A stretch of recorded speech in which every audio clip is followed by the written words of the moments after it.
Capítulo 8. O Mestre das Poções. Ali, olha. Onde? Ao lado do garoto alto de cabelos vermelhos. De óculos?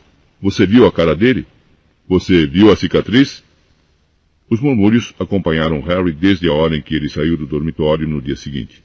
A garotada que fazia fila do lado de fora das salas de aula ficava nas pontas dos pés para dar uma espiada, ou ia e vinha nos corredores para vê-lo 2 vezes. Harry desejou que não fizesse isso, porque estava tentando se concentrar para encontrar o caminho para suas aulas. Havia 142 escadas em Hogwarts, largas e imponentes, estreitas e precárias, umas que levavam a um lugar diferente às sextas-feiras, outras com um degrau no meio que desaparecia, e a pessoa tinha que se lembrar de saltar por cima.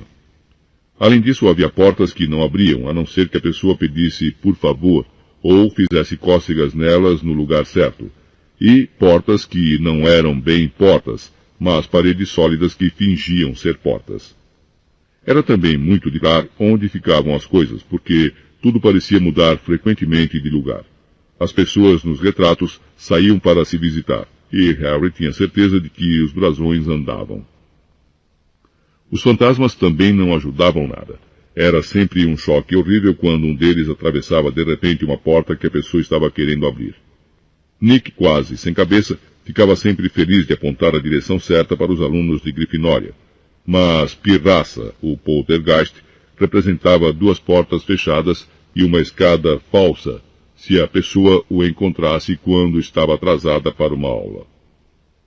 Ele despejava cestas de papéis na cabeça das pessoas, puxava os tapetes debaixo de seus pés, acertava-as com pedacinhos de giz, ou vinha sorrateiro por trás, invisível, e agarrava-as pelo nariz e guinchava. Peguei-a pela bicanca. Pior que o poltergeist, se é que era possível, era o zelador, Argo Filch. Harry e Rony conseguiram conquistar sua má vontade logo na primeira manhã. Filch encontrou-os tentando forçar caminho por uma porta que, por azar, era a entrada para o corredor proibido no 3º andar. Ele não quis acreditar que estavam perdidos, pois tinha certeza de que estavam tentando arrombá-la de propósito, e ameaçava trancá-los nas masmorras quando foram salvos pelo professor Quirrell que ia passando. Filch tinha uma gata chamada Madame Norra, como quem ronrona, um bicho magro, cor de poeira, com olhos saltados como lâmpadas, iguais aos de Filch. Ela patrulhava os corredores sozinha. Se alguém desobedecesse a uma regra em sua presença, pusesse o dedão do pé fora da linha, ela corria buscar Filch, que aparecia asmático em 2 segundos. Filch conhecia as passagens secretas da escola melhor do que ninguém, exceto talvez os gêmeos Weasley, e podia surgir de repente como um fantasma. Os estudantes a detestavam, e a ambição mais desejada de muitos era dar um bom pontapé em Madame Norra. Além disso, quando a pessoa conseguia encontrar o caminho das salas, havia as aulas em si. Mágica era muito mais do que sacudir a varinha e dizer meia dúzia de palavras engraçadas, como Harry logo descobriu. Tinham de estudar o céu da noite pelo telescópio toda quarta-feira à meia-noite, e aprender os nomes das diferentes estrelas e os movimentos dos planetas. 3 vezes por semana iam para as estufas de plantas atrás do castelo para estudar herbologia, com uma bruxa baixa e gorda chamada Professora Sprout, com quem aprendiam como cuidar de todas as plantas e fungos estranhos e descobriam para que eram usados. Sem favor, a aula mais chata era a de História da Mágica, a única matéria ensinada por um fantasma. O professor Beans era realmente muito velho quando adormeceu diante da lareira na sala dos professores e levantou na manhã seguinte para dar aulas, deixando o corpo para trás. Beans falava sem parar enquanto eles anotavam nomes e datas e acabavam confundindo Emerico, o mau, com Urico, o esquisitão. O professor Flitwick, que ensinava feitiços, era um bruxo miudinho que tinha de subir numa pilha de livros para enxergar por cima da mesa. No começo da primeira aula, ele pegou a pauta e quando chegou ao nome de Harry, soltou um gritinho excitado e caiu da pilha, desaparecendo de vista. Já a professora Minerva era diferente. Harry estava certo quando pensou que ela não era professora para aluno nenhum aborrecer.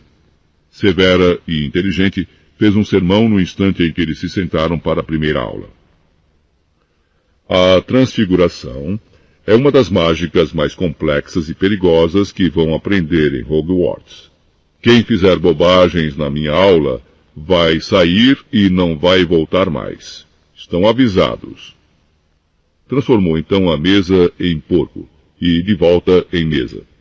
Todos ficaram muito impressionados e ansiosos para começar, mas logo perceberam que não iam transformar os móveis em animais ainda por muito tempo. Depois de fazerem anotações complicadas, receberam um fósforo e começaram a tentar transformá-lo em agulha. No fim da aula, somente Hermione Granger produziu algum efeito no fósforo. A professora Minerva mostrou à classe como o fósforo ficara todo prateado e pontiagudo e deu um raro sorriso à aluna. A matéria que todos estavam realmente aguardando com ansiedade era a de defesa contra as artes das trevas. Mas as aulas de Quirrell foram uma piada. Sua sala cheirava fortemente a alho, que todos diziam que era para espantar um vampiro que ele encontrara na Romênia, e temia que viesse atacá-lo a qualquer dia. Seu turbante, contou ele, fora presente de um príncipe africano como agradecimento por tê-lo livrado de um zumbi incômodo. Mas os alunos não tinham muita certeza se acreditavam na história. Primeiro porque, quando Seamus Finnegan pediu ansioso para Quirrell contar como liquidar o zumbi, Quirrell ficou vermelho e começou a falar do tempo. Segundo, porque eles repararam que havia um cheiro engraçado em volta do turbante. E os gêmeos Weasley insistiam que devia estar cheio de alho também, de modo que Quirrell estava protegido em qualquer lugar. Harry se sentiu aliviado ao descobrir que não estava muito atrasado com relação ao resto da turma. Muitos alunos tinham vindo de famílias de trouxas e, como ele, não faziam ideia de que eram bruxas e bruxos. Havia tanto para aprender que até gente como Ron não estava tão adiantada assim. Sexta-feira foi um dia importante para Harry e Ron. Eles finalmente conseguiram encontrar o caminho para o salão principal e tomar o café da manhã sem se perder nenhuma vez. O que temos hoje? Perguntou a Ron enquanto punha açúcar no mingau de aveia. Poções duplas com o pessoal da Sonserina. Snape é diretor da Sonserina. Dizem que sempre protege eles. Vamos ver se é verdade. Gostaria que Minerva nos protegesse. A professora Minerva era a diretora da Grifinória, mas isso não a impedira de dar aos seus alunos uma montanha de dever de casa no dia anterior. Naquele instante chegou o correio. Harry agora já se acostumara com isso.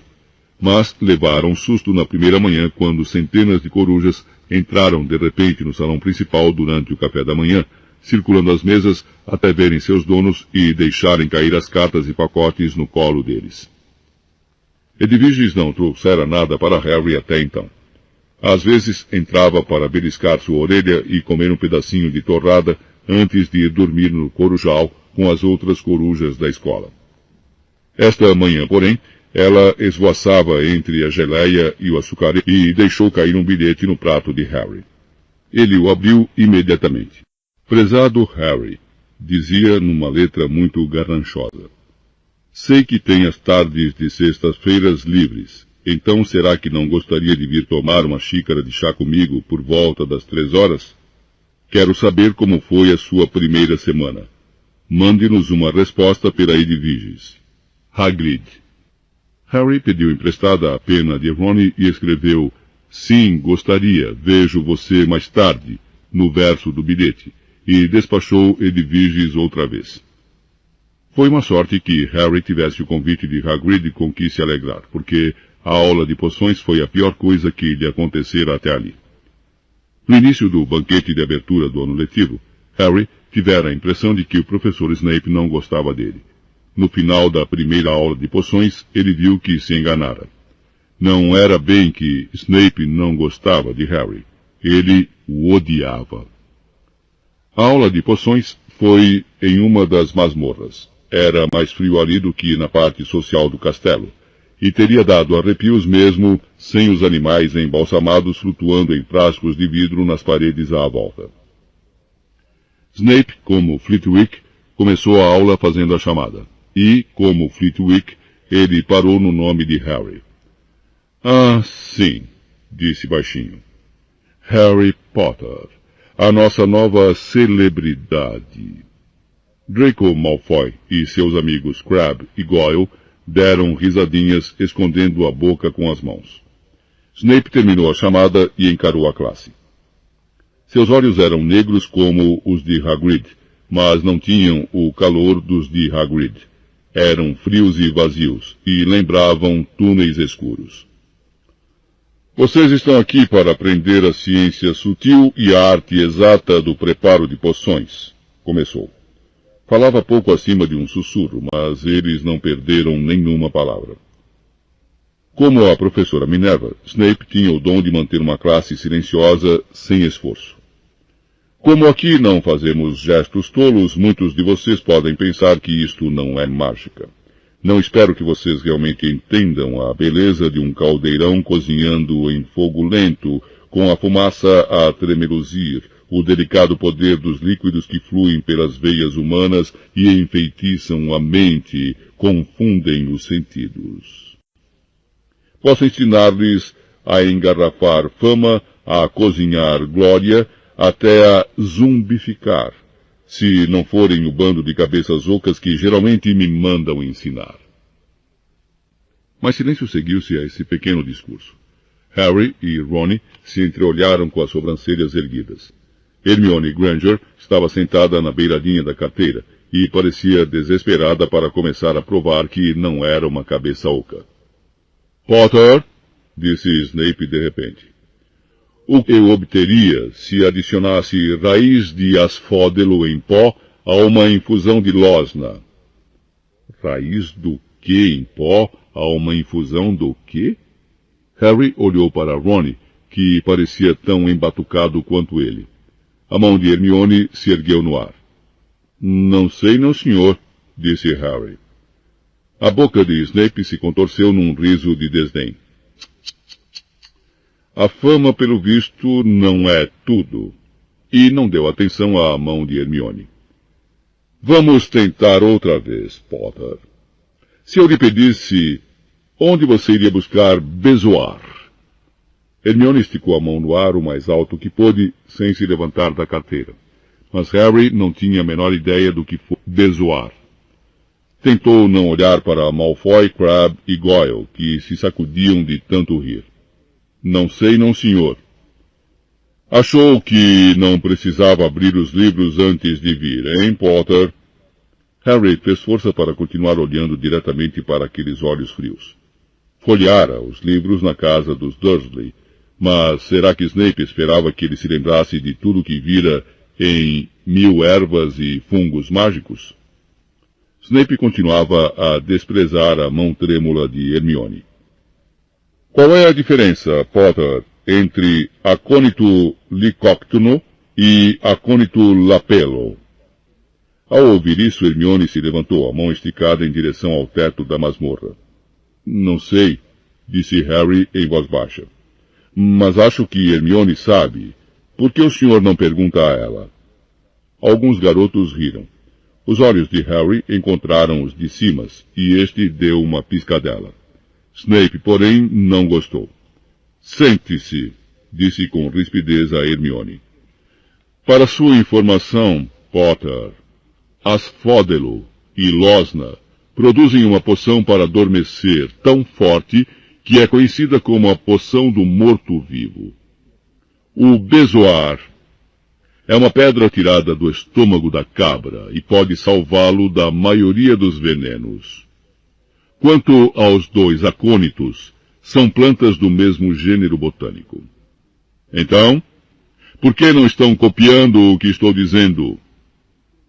Ouviu-se um ruído repentino de gente apanhando penas e pergaminhos, e acima desse ruído a voz de Snape. E vou descontar 1 ponto da Grifinória por sua impertinência, Potter. As coisas não melhoraram para os alunos da Grifinória na continuação da aula de poções. Snape separou-os aos pares e mandou-os misturar uma poção simples para curar furúnculos. Caminhava imponente com sua longa capa negra, observando-os pesar urtigas secas e pilar presas de cobras, criticando quase todos, exceto Draco, de quem parecia gostar. Tinha acabado de dizer a todos que olhassem a maneira perfeita com que Draco cozinhara as lesmas, quando um silvo alto e nuvens de fumaça acre e verde invadiram a masmorra. Neville conseguira derreter o caldeirão de cimas, transformando-o numa bolha retorcida, e a poção dos dois estava vazando pelo chão de pedra, fazendo furos nos sapatos dos garotos. Em segundos, a classe toda estava trepada nos banquinhos, enquanto Neville, que se encharcara de poção quando o caldeirão derreteu, tinha os braços e as pernas cobertos de furúnculos vermelhos que o faziam gemer de dor. "Menino idiota!" vociferou Snape, limpando a poção derramada com um aceno de sua varinha. "Suponho que tenham adicionado as cerdas de porco-espinho antes de tirar o caldeirão do fogo." Neville choramingou quando os furúnculos começaram a pipocar em seu nariz. "Levem-no para a ala do hospital", Snape ordenou a Simas. Em seguida, voltou-se zangado para Harry e Rony, que estavam trabalhando ao lado de Neville. "Você, Potter, por que não disse a ele para não adicionar as cerdas? Achou que você pareceria melhor se ele errasse, não foi? Mais um ponto que você perdeu para a Grifinória." A injustiça foi tão grande que Harry abriu a boca para argumentar, mas Rony deu-lhe um pontapé por trás do caldeirão. "Não force a barra", cochichou. "Ouvi dizer que Snape pode ser muito indigesto." Quando subiam as escadas para sair da masmorra 1 hora depois, os pensamentos se sucediam velozes na cabeça de Harry, que se sentia deprimido. Perdera 2 pontos para a Grifinória na primeira semana. Por que Snape o odiava tanto? "Ânimo", disse Rony.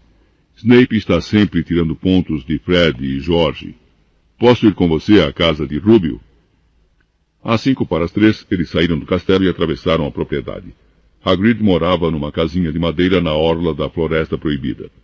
Uma besta e um par de galochas estavam à porta da casa. Quando Harry bateu à porta, eles ouviram uma correria frenética e latidos ferozes. Depois, a voz de Hagrid dizendo: "Para trás, canino! Atrás!" A cara barbuda de Hagrid apareceu na fresta quando a porta se abriu. "Espere aí! Para trás, canino!" Ele os fez entrar, lutando para segurar com firmeza a coleira de um enorme cão de caçar javalis. Havia apenas um aposento na casa. Presuntos e fazões pendiam do teto. Uma chaleira de cobre fervia ao fogão e, a um canto, havia uma cama maciça coberta com uma colcha de retalhos. "Estejam à vontade", falou Hagrid soltando o canino, que pulou imediatamente para cima de Rony e começou a lamber-lhe as orelhas. Como Hagrid, parecia óbvio que Canino não era tão feroz quanto se esperava. "Este é o Rony", Harry disse a Hagrid, que fora despejar água fervendo no bule de chá e arrumar biscoitos num prato. "Mais um Weasley, hein?" exclamou Hagrid vendo as sardas de Rony. "Passei metade da vida expulsando seus irmãos da floresta." Os biscoitos quase quebraram os dentes deles, mas Harry e Rony fingiram gostar, e contaram a Hagrid como tinham sido as primeiras aulas. Canino descansou a cabeça no colo de Harry e cobriu as vestes dele de baba. Harry e Rony ficaram contentes de ouvir Hagrid chamar Filch de guitarra velha. "Quanto àquela gata, Madame Norra, às vezes eu tenho vontade de apresentar o Canino a ela. Sabe que todas as vezes que vou até a escola, ela me segue por toda parte? Não consigo me livrar da gata. É Filch que manda ela fazer isso." Harry contou a Hagrid a aula de Snape. Hagrid, como Rony, disse a Harry que não se preocupasse, que Snape não gostava praticamente de nenhum aluno. "Mas ele parecia que realmente me odiava." "Bobagem. Por que o odiaria?" Mas Harry não pôde deixar de pensar que Hagrid evitou encará-lo quando disse isso. Como vai seu irmão Carlinhos? Perguntou Hagrid a Rony. Eu gostava muito dele. Tinha muito jeito com animais. Harry se perguntou se Hagrid teria mudado de assunto de propósito. Enquanto Rony contava tudo sobre o trabalho de Carlinhos com dragões, Harry apanhou um pedaço de papel que estava na mesa sob o abafador de chá. Era uma notícia recortada do Profeta Diário. O caso Gringotts. Prosseguem as investigações sobre o arrombamento de Gringotts ocorrido em 31 de julho, que se acredita ter sido trabalho de bruxos e bruxas das trevas desconhecidos. Os duendes de Gringotts insistiam hoje que nada foi roubado. O cofre aberto, na realidade, fora esvaziado mais cedo naquele dia. Mas não vamos dizer o que havia dentro, para que ninguém se meta, se tiver juízo, disse um porta-voz esta tarde. Harry lembrou-se que Rony lhe contara no trem que alguém tentara roubar Gringotts, mas não mencionara a data. Rúbio, exclamou Harry, aquele arrombamento de Gringotts aconteceu no dia do meu aniversário. Talvez estivesse acontecendo enquanto a gente estava lá. Não havia a menor dúvida. Desta vez, Hagrid decididamente evitara encarar Harry. Resmungou alguma coisa e lhe ofereceu mais um biscoito. Harry releu a notícia. O cofre aberto, na realidade, fora esvaziado mais cedo naquele dia. Hagrid esvaziara o cofre 713, se é que se podia chamar esvaziar alguém levar aquele pacotinho encalombado. Seria aquilo que os ladrões estavam procurando? Quando Harry e Rony voltaram ao castelo para jantar, tinham os bolsos pesados com os biscoitos que a educação os impedira de recusar. Harry pensou que nenhuma das aulas a que assistira até ali tinha lhe dado tanto o que pensar quanto o chá com Rúbio Hagrid. Será que Hagrid tinha apanhado o pacote bem na hora? Onde estava o pacote agora? Será que ele sabia alguma coisa de Snape que não queria contar a Harry? Fim do CD 8.